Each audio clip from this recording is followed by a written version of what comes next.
Hi friends, అందరికీ నమస్తే. Arun Shiva the rate of YouTube channel స్వాగతం. నేను మీ కేఎస్ వరప్రసాద్ను.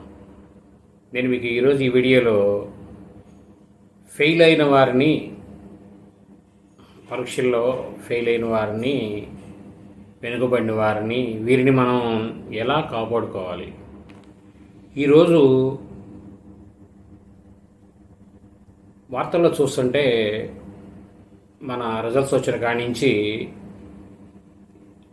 ఏదో ఒక ఎంట్రన్స్ ఎగ్జామ్కి వెళ్ళి, మొన్న ఆదివారం ఒక ఎంట్రన్స్ ఎగ్జామ్లో ఒక అమ్మాయి ఎగ్జామ్ రాసి ఇంటికి వచ్చి ఇంకా రిజల్ట్ కూడా రాలేదు, ఫెయిల్ అయిపోతాను భయంతో ఆ అమ్మాయి ఇలా 10th క్లాస్ రిజల్ట్స్లోను, ఇంటర్లోను, అన్ని క్లాసుల్లోనూ కూడా విద్యార్థులు కొంత అలా కాకుండా ఈ సంవత్సరం అకాడమిక్ ఇయర్లో కూడా కొన్ని స్కూల్స్లో విద్యార్థులు చనిపోతున్నారు. ఒత్తిడి వలన, కొన్ని రకాల ఇది వలన వారు మనం చూస్తున్నాం, న్యూస్లో చూస్తున్నాం కదా, మీరు అందరూ చూస్తున్నారు. వీళ్ళు మనం కాపాడుకోవడానికి కొన్ని రకాల భద్రతలు మనం పాటిస్తే బాగుంటుందని నా సూచన. అదేమిటో చూద్దాం. ఈ ఫెయిల్ అయిన విద్యార్థులు అంటే ఫెయిల్ అయిన విద్యార్థులు కానీ కాదండి, ప్రతి విద్యార్థి పట్ల తల్లిదండ్రులు కొన్ని ముఖ్యమైన వారు ఎందుకు ఫెయిల్ అయ్యారు అనేది ఆలోచనకి తెలుసుకుందాం. తల్లిదండ్రులు ఫస్ట్ కేకలేస్తారేమోనని ఒక భయంతో ఒక విషయం, ఫ్రెండ్స్ మధ్యలో పరుగు పోతుంది ఎగతాళి చేస్తారని రెండోది, అలాగే ఇరుగు పొరుగు వారు బయటికి వెళ్ళినప్పుడు పాస్ అయ్యావా ఏంటని అడుగుతారని, అలాగే మానసికంగా కుంగిపోవడం టెన్షన్ వలన కొంత, నేను ఖచ్చితంగా పాస్ అవుతానని ఒక నమ్మకం అనేది తనలో ఉండి సడన్గా ఫెయిల్ అయితే అప్సెట్ అవుతారు. అలాగే సంవత్సరం కూడా వేస్ట్ అవుతుంది, మళ్ళీ నేను పరీక్ష పాస్ అయిపోతే అనేది అతను కొన్ని ఆలోచనలు, ఈ ఆలోచనలో ఏదైనా కారణం అయి ఉండొచ్చు. అలాగే ఈ వీడియోగా తల్లిదండ్రులకు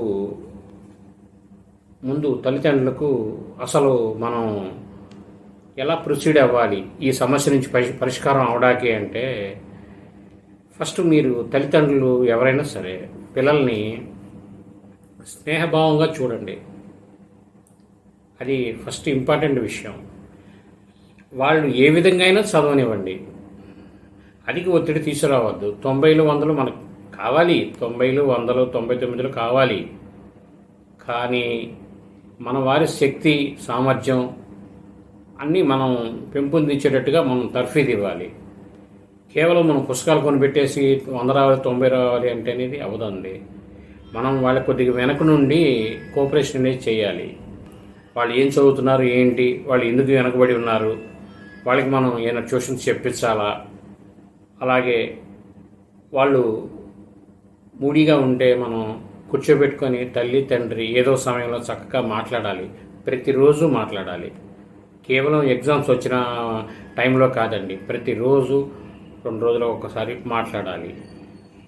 ఈ తండ్రి అనే ఆయన వృత్తి వ్యాపారాలు ఉద్యోగాల నిమిత్తం బయటకు వెళ్తారు కాబట్టి ఎక్కువ టైం జర్నీ, తల్లి మదరే జర్నీ చేస్తారు కాబట్టి ఆమె వారు స్కూల్ నుంచి వచ్చేదాకా కూడా టైంను చూసుకొని రాకపోతే ఫోన్ చేయడం, కనుక్కోవడం, ఏమిటని అద చూసుకోవడం, లేట్ అయితే సున్నితంగా మందలించడం. కొంతమంది ఆడుకుంటుంటారండి, ఆట అంటే చిన్నతనం తెలియక ఆటలకి వెళుతుంటారు. వాళ్ళని విపరీతమైన నియంత్రణ అనేది చేసేసి భయభ్రాంతులకు గురి చేస్తే వాళ్ళు సడన్గా ఏదైనా నిర్ణయం తీసుకుంటే మన జీవితకాలం బాధపడాలి. కొంతమంది పిల్లలు, కొంతమంది చదువుతారు కానీ ఏంటంటే అశ్రద్ధ వలన, కొద్ది బద్ధకం వలన పూర్తిగా 100% చేరుకోలేకపోతుంటారు. అది శరీరంలో శక్తి చాలకైనా, మైండ్లో ఉన్న స్టోరేజీ ఇది ఏదైనా సరే. అంటే ఇప్పుడు ఉదయం 8-9 గంటలకు స్కూల్కి వెళ్ళి సాయంత్రం దాకా 8 సుమారు అన్ని గంటల పాటు పిల్లలకి ఎంత మెమొరీ ఉంటుందండి, మనం కూడా ఆలోచించాలి కదా. మనం చదివినప్పుడు అంత లేదండి, ఇంత లేదు. మనం చదివిన దాని మీద ఇంకా 4-5 గంటలు అదనంగా వాళ్ళు ఒత్తిడి చేస్తున్నాం మనం. ఇప్పుడు నేను చదివా, ప్రైవేట్ చదివాను, స్కూల్లో చదివాము, హోంవర్క్లు చేసుకొని అన్నీ చేశాం కదా మనం చేసే దాని మీద వీళ్ళకి ఒత్తిడి ఎక్కువగా ఉంది. అది కనబడకుండా వాళ్ళకి ప్రభావం చూపిస్తుంది పిల్లల మీద. అది వారు మనసులో పైకి చెప్పుకోలేక, ఇప్పుడు మీరు కేవలం చదవాలి, మార్కులు రావాలి అనే దానికి మనం ప్రాధాన్యత అనేది ఇస్తుంటాం. కానీ మనం లోపలికి వెళ్ళే విషయాలు అనేది గమనించాలి. పిల్లలతో స్నేహపూర్వకంగా మెసులుకోవాలి తల్లి తండ్రి. వాళ్ళ ఆరోగ్య విషయాల్లో కూడా వాళ్ళ కాలకృత్యాలు వాళ్ళు ప్రతిరోజు వెళ్తున్నారా లేదా అనేది గమనించాలి. నీరు అనేది ఎంత తీసుకుంటున్నారు అనేది శ్రద్ధ వహించాలి. నెక్స్ట్, నాకు తెలిసిన ఇది ఒక 20 సంవత్సరాల క్రితం జరిగిందండి. అతనికి 10th క్లాసు చదువుకున్న తర్వాత మానేసి అతను తల్లిదండ్రుల చేతి కింద వ్యాపారం చేసుకుంటున్నాడు. 23 సంవత్సరాల లోపే అతన్ని పెళ్లి చేశారు. ఒక సంవత్సరం పిల్లాడు, డెలివరీ అయిన అమ్మాయి, ఇద్దరున్నారు. అతను సడన్గా చనిపోతాడు. కారణం ఏంటయ్యా అంటే, అతను ఈ మోషన్కి అనేది డైలీ వెళ్ళడు, మంచినీళ్ళు ఎక్కువ తాగడు. కేవలం 22-23 వేళకే చనిపోయాడు. నాకు తెలుసు అతను నాకు బాగా గుర్తునే, ఆ కార్యక్రమానికి కూడా వెళ్ళాం. అయితే తను చనిపోవడానికి కారణం ఏంటి అంటే, కిడ్నీస్ అనేవి ఫెయిల్యూర్ అయినాయి. వాటర్ ఎక్కువ తాగక, ఈ వాటర్ ఎక్కువ తాగడం వలన మనం మోషన్కి అనేది డైలీ వెళ్ళక, ఇలా రకరకాల సమస్యలు అనేది పిల్లల్లో ఉంటుంటాయి. వారి తిండి విషయంలో శ్రద్ధ వహించాలి. కేవలం మనం తిండి పెట్టి పుస్తకాలు కొని ఫీజులు కట్టేసి మనం మార్కుల గురించి ఆలోచన కుదరదండి. అలాగే కొంతమంది హాస్టల్లో వేస్తున్నారు. ఇప్పుడు భార్యాభర్తలు ఉద్యోగస్తులు అయి ఉండి కొంత అవకాశం ఉండి లేక కొంతమంది హాస్టల్లో వేసేస్తే మనకి కొద్దిగా ఇంటి దగ్గర మనం బాధ్యత పట్టించుకోవడం తక్కువ అవుతుందని అది చేస్తుంటారు అలా అని. కానీ హాస్టల్లో వేసే ముందు అతనికి మానసికంగా పూర్తిగా ఇష్టం ఉందా లేదా అనేది ఒకసారి కనుక్కోవాలండి. అది చాలా ఇంపార్టెంట్ అయిన విషయం.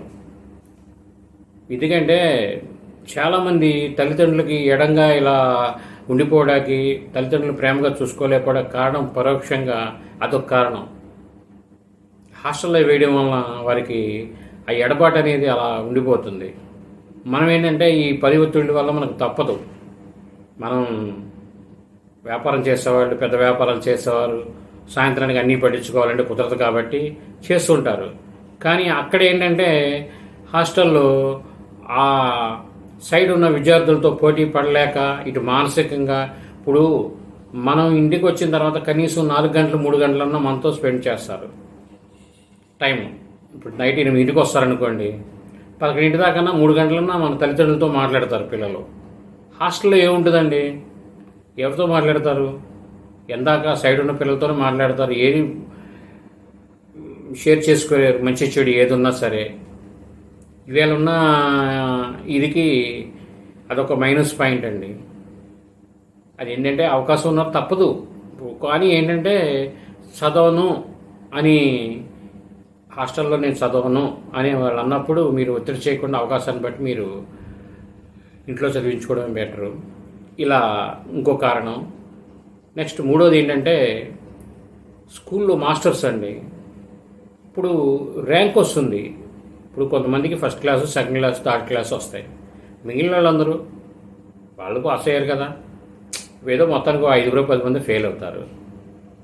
వీళ్ళు స్నేహపూర్వకంగా అనేది ఉండాలండి మాస్టర్స్ అనేది. నా ఉద్దేశంలో నేను ఎవరిని కించపరచట్లా ఈ వీడియోగా. స్నేహపూర్వకంగా ఉండాలి. ఇప్పుడు ఫస్ట్ మార్కులు వచ్చిన వాళ్ళు ఒక భావనగా గౌరవంతోనూ, రెండో సెకండ్ క్లాస్ వచ్చిన వాళ్ళకి ఒక భావంతోనూ, థర్డ్ క్లాస్ ఒక భావన, ఫెయిల్ అయిన వాళ్ళతో ఒక భావన, యావరేజ్గా చదివే వాళ్ళతో ఒక భావనగా ఉండడం ఇది కరెక్ట్ కాదు కదా. అందరితో సమభావంగా ఉండాలి. మాస్టర్స్ కూడా చదివే వాళ్ళు అందరినీ ఫ్రెండ్షిప్గా చూడాలి, విద్యార్థులందరినీ సమిష్టిగా అందరినీ కలుపుకుంటూ వెళ్ళాలి. అప్పుడు వాళ్ళు నేను వెనకబడిపోతున్నాను, నేను ఇంతే వాళ్ళతో పరిగెత్తలేను అనే ఆలోచన అనేది వాళ్ళకు ఉండదు. అలాగే ఉత్సాహంగా ఎలాగోలా చదువుకుంటా కష్టపడతా ముందుకెళ్తారు, ఉత్సాహం వస్తుంది. అది కూడా చేయాలి.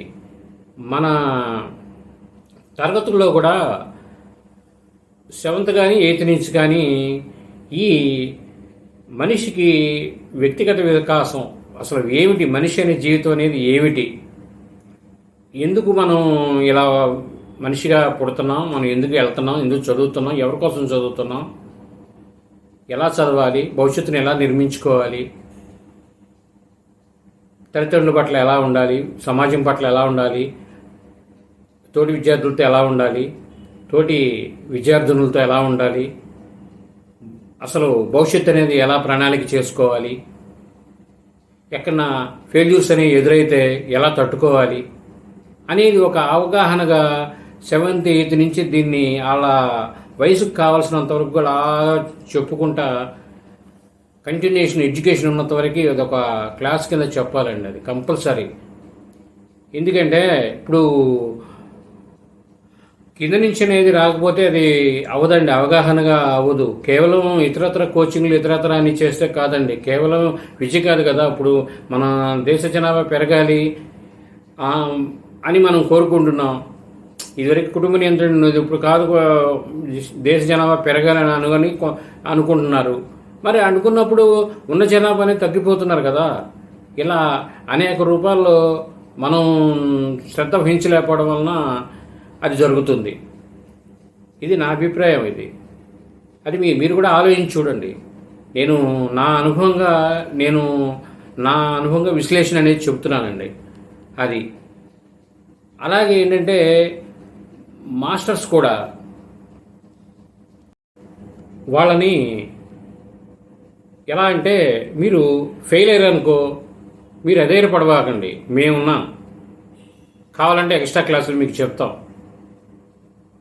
కావాలంటే మీకు ఏం డౌట్లు ఉంటే అడగండి, మీరు అధైర్యపడవాకండి. ఏ సందర్భంలో అయినా క్వశ్చన్ పేపరు బాగా కష్టంగా వచ్చి మీరు రాయలేకపోయినా, ఎవరన్నా ఫెయిల్ అయినా, మీకు ఎడ్యుకేషన్గా అనేది మీకు ఇదివరకు మాకు చెప్పేవారండి. ఎక్స్ట్రా క్లాసులు తీసుకునేవారు, సండేలో సెలవుల రోజుల్లో రమ్మని 1-2 గంటలు చెప్పేవారు. నేను అదే మీకు చెప్తున్నా. అప్పుడు గవర్నమెంట్ మాది రికగ్నైజ్డ్ స్కూల్ కాబట్టి అలా మాస్టర్లు అలా అంకిత భావంతో చేసేవారు. చాలా ఇదిగా క్లాసులు తీసుకునేవాళ్ళు, ఎక్స్ట్రా క్లాసులు సిలబస్ అవ్వకపోయినా. అలాగే ఏంటంటే ఇవి తప్పిన విద్యార్థులకి ఒకవేళ మనసులో వాళ్ళకేమన్నా నేను క్లాస్ జంప్ అవ్వలేకపోతానేమో అనే డౌట్ ఉండి మనసులో ఉన్నవారికి వీడు చెప్పిన మాట ప్రోత్సాహంగా ఉంటుంది. నాకేంటి, నేను ఒకవేళ ఫెయిల్ అయినా నేను మాస్టర్ గారు చెప్తాను, నేను చదువుకుంటాను, ఎమ్మటే సప్లిమెంటరీ ఉంటున్నాయి, పెద్దగా ఆలోచించక్కర్లేదు, ఎమ్మటే రాసుకోవచ్చు. కానీ మరి ఎందుకు తొందరపడి నిర్ణయాలు తీసుకుంటున్నారు? ఇటీవల ఈ వారంలో 4-5 రోజుల లోపే ఒక అమ్మాయి ఎంట్రన్స్ ఎగ్జామ్ రాసి వచ్చి ఆమె హ్యాంగింగ్ చేసుకుంది. అలాగే రకరకాలుగా పిల్లలు ఇలా. మరి అదేంటంటే మనమే వాళ్ళకి తెలియదండి, వాళ్ళకి తెలియదు. ఎలా అంటే అండి, 25 ఏళ్ళు వచ్చినా సరే వాళ్ళకి 25 ఏళ్ళ వరకు కూడా వాళ్ళకి ₹10 విషయమే తెలుస్తుందండి. చదువుకునే టైంలో 10th క్లాసు 16 ఇయర్స్ 15-16 ఏళ్ల వరకు 30 పైసలు పావలా తెలిస్తే 25 సంవత్సరాలు అప్పుడు ₹10 విషయమే తెలుస్తుంది. జీవితం అనేది కానీ మంచి చెడు ఏదైనా సరే మిగిలినని ఊరినే చూడడం మాట్లాడుకోవడమే కానీ వాళ్ళకి తెలిసేది 25 సంవత్సరాల వరకు కూడా ₹10 తెలుస్తుంది జీవితం ఏంటనేది. కాబట్టి ఏంటంటే వాళ్ళని సరైన మార్గంలో నడిపించాల్సిన బాధ్యత అనేది మనదే, మన మీదే ఉంది. తల్లిదండ్రుల మీద, ఈ స్కూలు టీచర్స్ విద్య మీద, సమాజంలో ఉన్న వ్యక్తులు కూడా అత్యుత్సాహం అన్నమాట. కనబడ్డారనుకోండి, ఏంటి ఎన్ని వచ్చినాయి మార్కులు అని అడుగుతారు. ఇప్పుడు అది కూడా ఒక భయం. ఇప్పుడు అడగడంలో తప్పు లేదండి, వాళ్ళే చెప్తారు కదా, వాళ్ళే చెప్తారు. ఇలా ఈ విషయాలకు భయపడి విద్యార్థులు ఎంతోమంది ఫెయిల్ అయిన వారు జీవితంలో వాళ్ళు పూర్తిగా జీవితాన్ని వేస్ట్ చేసుకుంటున్నారండి. ఇది సమాజంలో చాలా మనం దుఃఖించవలసిన విషయం అన్నమాట. తల్లిదండ్రులు వాళ్ళకి ఎంత బాధ అండి, అల్లారు ముద్దుగా చిన్న వయసు నుంచి పెంచుకొని వాళ్ళని ఆ స్టేజ్లో కోల్పోవడం అనేది ఎంత బాధ తల్లిదండ్రులకి. అందుకనే ప్రతి తల్లిదండ్రులకి నేను నా అనుభవంగా నేను చూసిన ఈ మాధ్యమాల్లో ఉన్న ఆలోచనలకి అనుగుణంగా ఏమిటనేది నేను విశ్లేషణగా మీకు చెబుతున్నానండి. ఎందుకంటే తల్లిదండ్రులే బాధ్యత వహించాలి. 100%, 100% తల్లిదండ్రులదే బాధ్యత, వాళ్ళని చూసుకోవాల్సిన బాధ్యత అది ఖచ్చితంగా. వాళ్ళు కొద్దిగా ఎదిరించినట్లుగా ఉన్నా సరే మనని వాళ్ళని బుజ్జగించి మనకి అనుకూలంగా అనేది మార్చుకునే విధంగా చేయాలి. కఠినంగా ప్రవర్తించకూడదు, ఇష్టారాజ్యంగా తిట్టకూడదు, ఇష్టారాజ్యంగా కొట్టకూడదు. వారు మొండి తేలిపోయి మనకి రిజల్ట్స్ అనేది నెగిటివ్గా వస్తాయి. కాబట్టి ఇది నా జీవిత ప్రయాణంలో నాకున్న అనుభవానికి దృష్టిలో పెట్టుకొని నేను విశ్లేషణగా గత వారం 10 రోజులకు రిజల్ట్స్ వచ్చిన కాడి నుంచి, ఈ 10th అన్ని రిజల్ట్స్ వచ్చిన కాడి నుంచి, మొన్న ఎంట్రన్స్ ఎగ్జామ్ జరిగిన కానీ వీటిలన్నీ చూస్తున్నాను, న్యూస్లో చూస్తుంటాం ప్రతిరోజు. నాకు మనసులో వాటి నిమిత్తం నేను ఎందుకు వీడియో చేయకూడదు, నేను ఒక్క విద్యార్థి, ఒక తల్లిదండ్రులు నా వీడియో చూసి వారు వాళ్ళ పిల్లల్ని జాగ్రత్తగా పెంచుకుంటే, ఒక విద్యార్థి నిలబడినా నేను సహాయం చేసిన అవుతాను అని నేను ఈ వీడియో అనేది చేయడానికి కారణం. నేను ఈ వీడియోలో ఏదన్నా పొరపాటు మాట్లాడినా మీరు దాన్ని ఈజీ కింద తీసుకొని క్షమించేది. ఈ వీడియో మీరు పూర్తిగా చూసినందుకు ధన్యవాదాలు. మేము మరిన్ని వీడియోలు చేయడం కోసం లైక్ చేయండి, షేర్ చేయండి, మీరందరూ సబ్స్క్రైబ్ చేసుకోండి. మేము మరిన్ని వీడియోలు మేము చేసి ముందుకు వెళ్ళడానికి మీరిచ్చే స్ఫూర్తే మాకు ఎంతో ఉత్సాహంతో మేము వీడియోలు చేయడానికి ఉంటుంది. అందుకని సబ్స్క్రైబ్ చేసుకోండి, లైక్ చేయండి, షేర్ చేయండి. Thank you. Be happy.